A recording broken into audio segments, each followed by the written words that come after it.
जय हिंद साथियों, आप सभी का स्वागत है आइडियल क्लासेस में एक बार फिर से। और आज के इस वीडियो लेक्चर के माध्यम से हम एसएससी सीजीएल में जो 2016 में पूछे गए प्रश्न हैं जनरल अवेयरनेस पे उन प्रश्नों को डिस्कस करेंगे और उम्मीद करते हैं आप सभी के लिए प्रश्न महत्वपूर्ण रहेंगे। तो जो भी बच्चे एसएससी की तैयारी कर रहे हैं वो सभी चैनल को सब्सक्राइब ज़रूर करें और वीडियो के लिंक को ज़्यादा से ज़्यादा शेयर करें। तो चलिए सबसे पहले चलते हैं अपने पहले प्रश्न पे। तो आज का जो पहला प्रश्न है वो है आपका कि जिस घटना ने प्रकाश के अनुप्रस्थ स्वरूप को स्थापित किया उसे क्या कहते हैं। ऑप्शन ए है परावर्तन, ऑप्शन बी यानी व्यतिकरण, एंड ऑप्शन सी विवर्तन, और ऑप्शन डी है ध्रुवीकरण। तो इस प्रश्न का जो राइट आंसर है वो है ध्रुवीकरण। ध्रुवीकरण ऐसी घटना है जो प्रकाश के अनुप्रस्थ स्वरूप को यानी अनुप्रस्थ प्रकृति को स्थापित करती है। चलिए अगले प्रश्न पे मूव करते हैं। अगला हमारा प्रश्न है, ठीक है, अगला प्रश्न है गति भेद को समायोजित करने के लिए प्रयुक्त मेमोरी को बफर कहते हैं या क्या कहते हैं। ठीक है, मेमोरी बफर को क्या कहते हैं। तो ऑप्शन ए है कैच, ऑप्शन बी है आपका stack pointer, and option C है एक्यूमुलेटर, एंड ऑप्शन डी है डिस्क।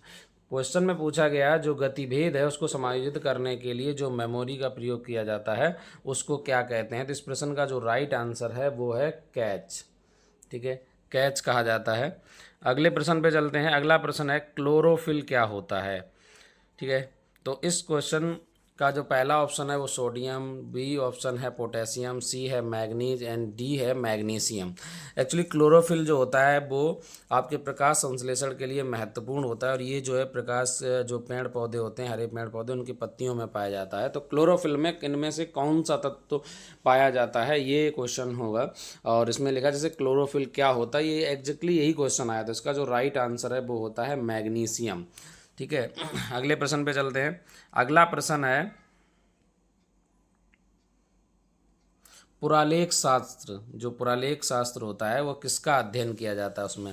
ऑप्शन ए सिक्के, ऑप्शन बी है शिलालेख, ऑप्शन सी मंदिर, एंड ऑप्शन डी आपका पंछी। तो आपको बताना है जो पुरालेख शास्त्र होता है उसमें किसका अध्ययन किया जाता है। उसमें अध्ययन किया जाता है शिलालेखों का। ठीक है, तो जो पुरालेख शास्त्र होता है उसमें शिलालेख का अध्ययन किया जाता है। जो विभिन्न राजा महाराजा पहले शिलालेख लिखते थे यानी पत्थरों पर कुछ ना कुछ अपनी अपनी लिपि में लिख के जाते हैं, उन्हें शिलालेख कहा जाता है। ठीक है, चलिए अगले प्रश्न पे चलते हैं। ये करंट अफेयर का प्रश्न है और पुराना है, चूँकि 2016 एग्जाम तो आपके लिए आज के लिए इम्पोर्टेंट है, फिर भी महिला एकल विमंडल जो चैम्पियनशिप है, ठीक है, विमंडल चैम्पियनशिप थी, उसमें 2016 में किसने जीती थी।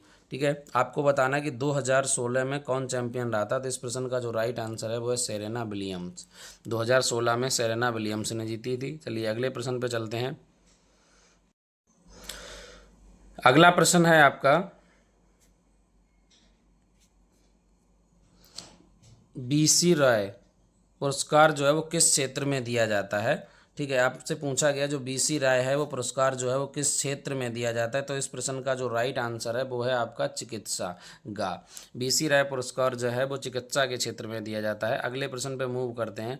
अगला प्रश्न जो है वो आपका है दामोदर वैली कारपोरेशन क्या है। आपको बताना है कि दामोदर वैली कारपोरेशन क्या है।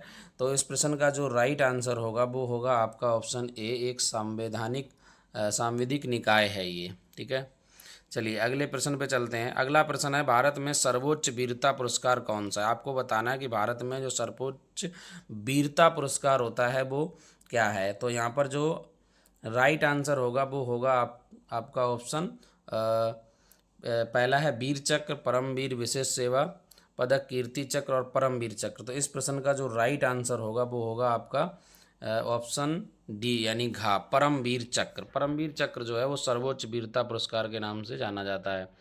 और अगर आपसे पूछा जाए कि भारत में सर्वोच्च जो नागरिक सम्मान है वो क्या है, तो वो आप याद रखना भारत रत्न होता है। राइट, चलिए अगले प्रश्न पे चलते हैं कि नेपाल में हाल ही में किसे प्रथम महिला राष्ट्रपति के रूप में नियुक्त किया गया। तो ये करंट अफेयर का प्रश्न है, चूँकि 2016 में पूछा गया था तो ओबियसली अभी का नहीं है, तो ये प्रश्न पुराना है। लेकिन 2016 में अगर आपसे पूछा जाए कि उस समय किसे चुना गया था, तो वो हैं विद्या देवी भंडारी, उनको चुना गया था राष्ट्रपति के रूप में। चलिए अगले प्रश्न पर चलते हैं।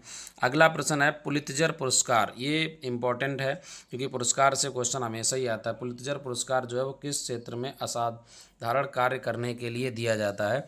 तो जो पुलित्जर पुरस्कार होता है वो दिया जाता है ऑप्शन ग, साहित्य एवं पत्रकारिता के क्षेत्र में यह पुरस्कार दिया जाता है और काफ़ी प्रसिद्ध पुरस्कार है ये।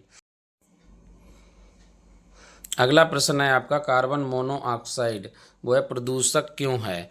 तो ऑप्शन ए है यह हीमोग्लोबिन के साथ अभिक्रिया करता है। ऑप्शन बी है आपका यह तंत्रिका तंत्र को निष्क्रिय बना देता है। यह ऑप्शन सी है ऑक्सीजन के साथ क्रिया करता है। एंड ऑप्शन डी है यह ग्लाइकोलिसिस को रोकता है। तो इस प्रश्न का जो राइट आंसर है वो है आपका ऑप्शन ए, यह हीमोग्लोबिन के साथ क्या करता है? अभिक्रिया करता है। चलिए अगले प्रश्न पे चलते हैं। अगला प्रश्न है इम्पॉर्टेंट क्वेश्चन है कि भारत में कच्छ के रण किस लिए प्रसिद्ध है? तो भारत में जो कच्छ का रण है वो किस लिए प्रसिद्ध है? ऑप्शन ए है ज्वारी मिट्टी के मैदान के लिए। ऑप्शन बी है आपका उपजाऊ मृदा। एंड ऑप्शन सी है घनी वनस्पति। एंड ऑप्शन डी है यह सभी सही हैं। तो इस प्रश्न का जो राइट आंसर है वो है आपका ज्वारीय मिट्टी के मैदान के लिए। जो कच्छ का रण प्रसिद्ध है वो ज्वारीय मिट्टी के मैदान के लिए प्रसिद्ध है। अगले प्रश्न पे मूव करते हैं। अगला प्रश्न है आपका वाणिज्य बैंक निम्नलिखित में किस प्राथमिक क्षेत्र को ऋण देते हैं? जो वाणिज्यिक बैंक होते हैं वो किस क्षेत्र में जो है वो ऋण प्रदान करते हैं? वो प्रदान करते हैं कृषि एवं लघु उद्योग और कमजोर तबके के लिए। राइट, नेक्स्ट प्रश्न पे मूव करते हैं। भारतीय रिजर्व बैंक का जो लेखा वर्ष है वो क्या होता है? तो भारतीय रिजर्व बैंक का जो लेखा वर्ष है वो आपको बताना है वो क्या होता है? वो होता है जुलाई से जून। ठीक है, इस प्रश्न का जो राइट आंसर है वो है जुलाई से जून। नेक्स्ट क्वेश्चन पे चलते हैं। अगला क्वेश्चन है आपका पृथ्वी जिस समय सूर्य के सबसे अधिक देरी लिखा है यहाँ पे दूरी पर होता है उस समय की स्थिति क्या होती है? यानी जिस समय जो पृथ्वी है वो सूर्य से सबसे अधिक दूरी पर होती है उस स्थिति को हम क्या कहते हैं? उस स्थिति को कहते हैं एफेलियन। ठीक है, चलिए नेक्स्ट क्वेश्चन पे मूव करते हैं। अगला क्वेश्चन है जो महाबलीपुरम है, ठीक है, ये महाबलीपुरम जो है वो मंदिर है। महाबलीपुरम जो स्थित एकाश्मी शैल मंदिरों का प्रसिद्ध नाम क्या है? ठीक है, जो महाबलीपुरम है तो उसमें जो एकाश्मिक शैल मंदिर हैं उनको क्या कहा जाता है? तो इस प्रश्न का जो राइट आंसर है वो है आपका रथ। चलिए अगले क्वेश्चन पे मूव करते हैं। अगला क्वेश्चन है प्रत्यावर्ती धारा यानी कि एसी अल्टरनेट करंट जो होता है को दिष्ट धारा यानी डायरेक्ट करंट में बदलने के लिए किस युक्ति का प्रयोग किया जाता है? आपको बताना है कि अगर आपको एसी करंट से डीसी में बदलना है तो कौन सी डिवाइस का आप यूज़ करेंगे? तो इस प्रश्न का जो राइट आंसर है वो है रेक्टिफायर। चलिए अगले प्रश्न पे मूव करते हैं। अगला प्रश्न है बुरादे से ढकी हुई बर्फ़ जल्दी क्यों नहीं पिघलती है? तो आपको बताना है कि जिस तरह देखते हैं लोग गांव में शादी ब्याह में बर्फ़ लेकर आते हैं तो उसे भूसे में दबा देते हैं या फिर उसे बुरादे से ढक देते हैं। तो आपको बताना है जो बुरादे में ढकी हुई बर्फ़ होती है वो जल्दी से क्यों नहीं पिघलती है? इसका राइट आंसर है बुरादा जो है वो ऊष्मा का कुचालक होता है जिसके कारण वो हीट को रोक देता है, जिसके कारण बर्फ़ जो होती है वो जल्दी से पिघलती नहीं है। नेक्स्ट प्रश्न पर चलते हैं। अगला प्रश्न है पृथ्वी के वायुमंडल को किस परत में ओजोन की परत होती है? पृथ्वी का जो एटमॉस्फेयर है उसमें कौन सी लेयर होती है जिसमें कि जो अलग अलग मंडल में डिवाइड किया गया तो उसमें ओजोन परत किस मंडल में होती है आपको बताना है। इस प्रश्न का जो राइट आंसर है वो है समताप मंडल। समताप मंडल में ओजोन लेयर पाई जाती है। और हमारा अंतिम प्रश्न है आज का last but not least, great barrier reef जो है वो कहाँ स्थित है? आपको बताना ये अलग अलग आपको महासागर के नाम दिए गए हैं। आपको बताना है जो ग्रेट बैरियर रीफ है वो कहाँ है? तो इसका जो राइट आंसर है वो है प्रशांत महासागर। ठीक है, उम्मीद करते हैं आप सभी को चैनल पर जो वीडियो है वो पसंद आया होगा। तो जो भी बच्चे इस वीडियो को देख रहे हैं वो हमारे आइडियल क्लासेस ऐप को डाउनलोड ज़रूर करें और वहाँ से कोर्स जो है वो लें और अपनी तैयारी को सुनिश्चित करें। Thank you for watching this video. Have a nice day.